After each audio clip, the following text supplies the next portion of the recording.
नमस्कार, मी श्वेता अंकले. तरुण भारतच्या न्यूज बुलेटिन मध्ये आपल्या सर्वांचे स्वागत. आता पाहूयात ठळक घडामोडी.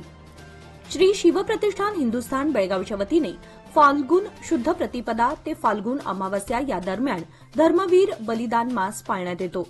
या निमित्ताने आज शुक्रवार दिनांक 28 फेब्रुवारी रोजी सकाळी 6:30 वाजता शंभूतीर्थ येथे धर्मवीर संभाजी महाराजांचे पूजन करून धर्मवीर बलिदान मासाला आजपासून सुरुवात करण्यात आली. प्रारंभी प्रेरणा मंत्र म्हणून संभाजी महाराजांच्या मूर्तीला विधिवत अभिषेक घालण्यात आला.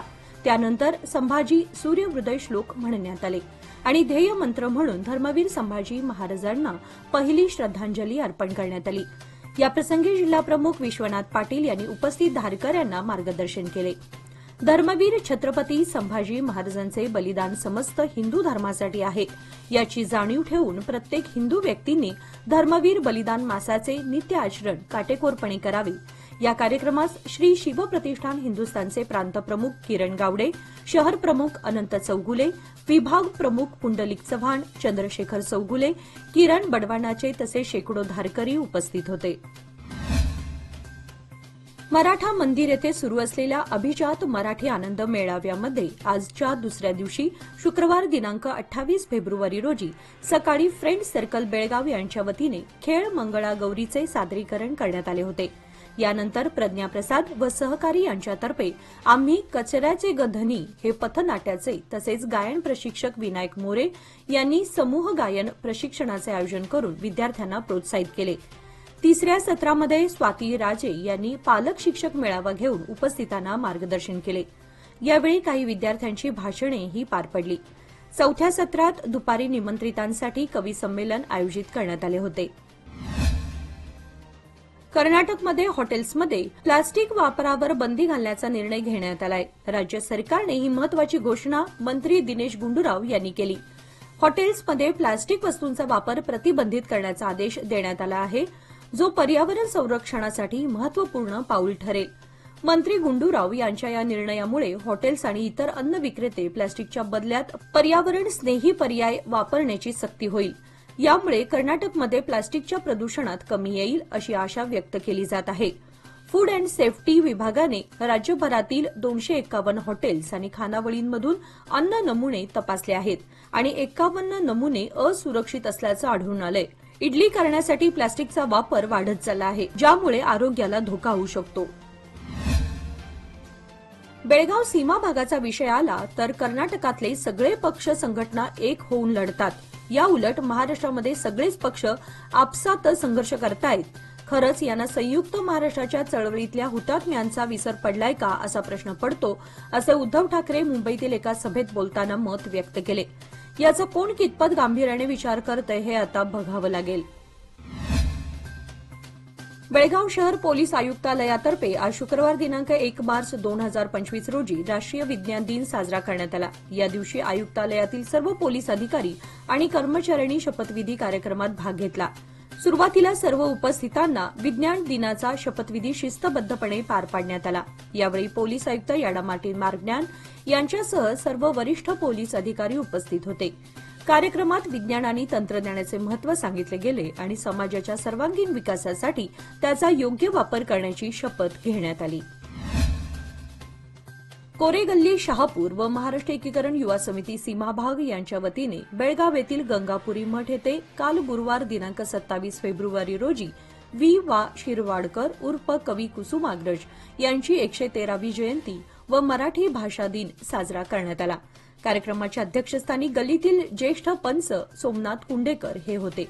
या कार्यक्रमाचे प्रमुख वक्ते म्हणून खानापूर युवा समितीचे अध्यक्ष धनंजय पाटील, तर व्यासपीठावर नगरसेवक शिवाजी मंडोळकर, शिवसेनेचे राजकुमार बोकडे, ज्येष्ठ पंच शिवाजी हावण्णाचे व शिक्षिका सुमित्रा मोडक या होत्या.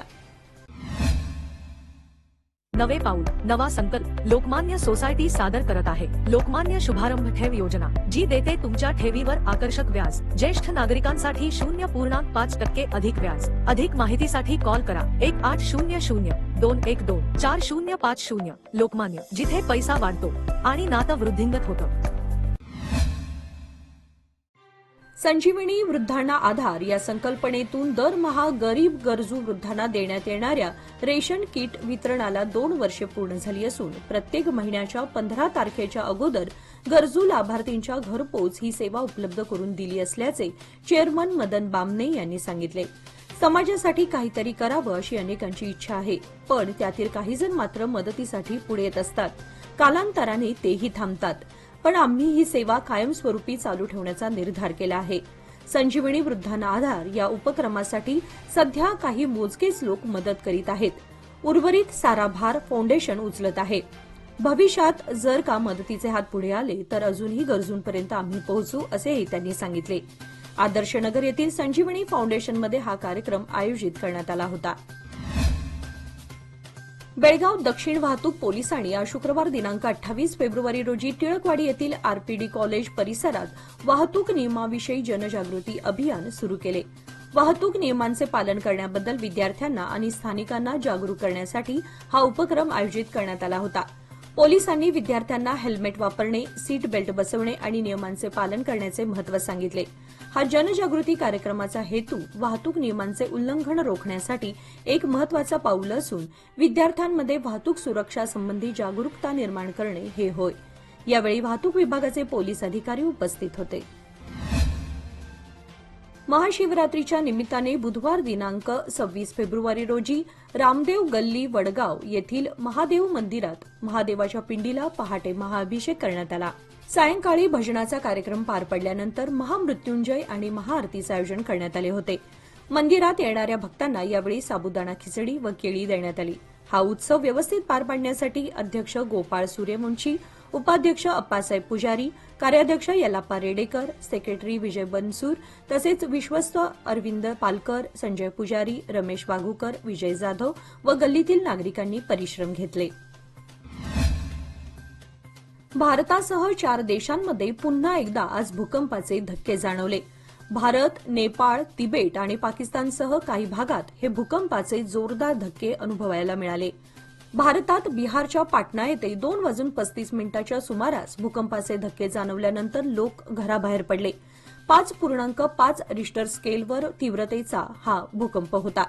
नॅशनल सेंटर फॉर सिस्मॉलॉजीनुसार नेपाळच्या बागमती भागातही 2:35 सुमारास भूकंपाचे धक्के जाणवले. या भूकंपामुळे कुठली जीवित किंवा वित्तहानी झाल्याचं वृत्त नाही. नेपाळसह तिबेट, पाकिस्तानमध्ये आज सकाळी 5:14 सदर भूकंपाचे जोरदार झटके जाणवले. अंतराळात अनेकदा आश्चर्यकारक खगोलीय घटना पाहायला मिळतात. खगोलशास्त्रीय घटनांमध्ये रस असलेल्यांसाठी आजचा दिवस खूप खास मानला जाणार आहे. प्रत्यक्षात आज 28 फेब्रुवारी रोजी अवकाशात एका ओळीत शनी, बुध, नेपच्यून, शुक्र, युरेनस, गुरु आणि मंगळ हे 7ही ग्रह एका सरळ रेषेत एकत्र दिसतील. शास्त्रज्ञांनी या खगोलीय घटनेचे वर्णन एक दुर्मिळ ग्रह योगायोग म्हणून केलं आहे.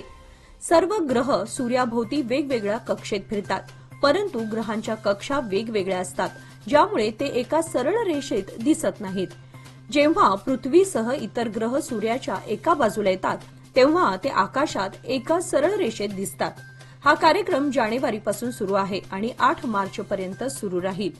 ग्रहांची परेड पाहण्यासाठी प्रकाशापासून दूर असलेल्या मोकळ्या मैदानात जाणं चांगलं राहील. जर हवामान स्वच्छ असेल तर युरेनस आणि नेपच्यून वगळता सर्व ग्रह उघड्या डोळ्यांनी पाहता येतात. युरेनस आणि नेपच्यून पाहण्यासाठी दुर्बिणीची आवश्यकता असेल. शास्त्रज्ञांचं असं म्हणणं आहे की ही घटना खूपच दुर्मिळ आहे आणि पुढील 15 वर्षे ती पुन्हा दिसणार नाही. यानंतर ग्रहांची अशी परेड फक्त 2040 मध्येच पाहता येईल. निपाणी नगरपालिकेच्या अखत्यारीत असणाऱ्या इमारती तसेच खुल्या जागा आदी मालमत्तेचे उतारे यापुढे संगणकीकृत पद्धतीने दिले जाणार आहेत आणि हे संगणकीकृत उतारेच ग्राह्य मानले जाणार आहेत. त्यामुळे अद्याप ज्यांनी संगणकीकृत उतार्यांसाठी आपली मालमत्तेची नोंद केलेली नाही अशा मालमत्ता धारकांसाठी ई खाता मोहीम सुरू झाली आहे. मात्र अनेकांना या मोहिमेतून अनधिकृत जागा अधिकृत अथवा एनए होणार असल्याच्या अफवा पसरवल्या जात आहेत. त्यामुळे संभ्रमावस्था निर्माण झाली आहे. मात्र कोणतीही जागा एनए अथवा बिगर एनए होणार नसून मालमत्तेची केवळ नोंद करून घेतली जाणार आहे.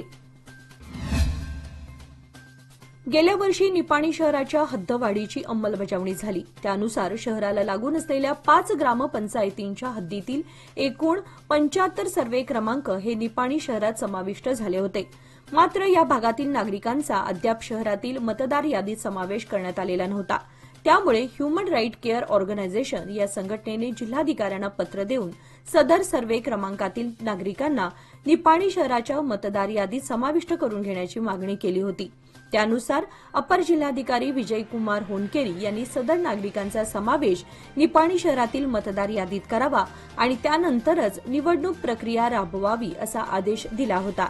या आदेशानुसार तहसीलदार तथा तालुका निवडणूक अधिकारी M.N. बळीगार यांनी आयुक्त दीपक हरदी यांना वाढीव भागातील मतदारांची निपाणी शहराच्या मतदार यादीत नोंद करण्याच्या सूचना दिल्या आहेत.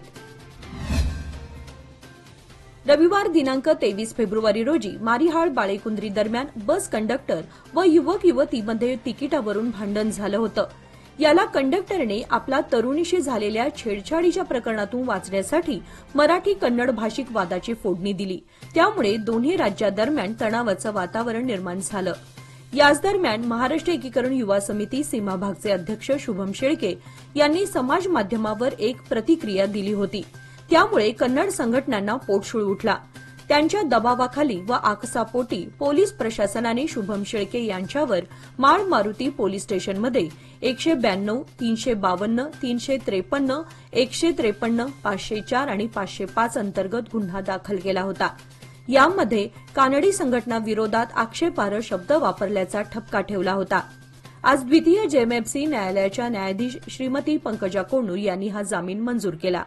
हा जामीन मंजूर करण्यासाठी अॅडव्होकेट महेश बिरजे, अॅडव्होकेट वैभव कुटरे, अॅडव्होकेट बाळासाहेब कागणकर यांनी परिश्रम घेतले.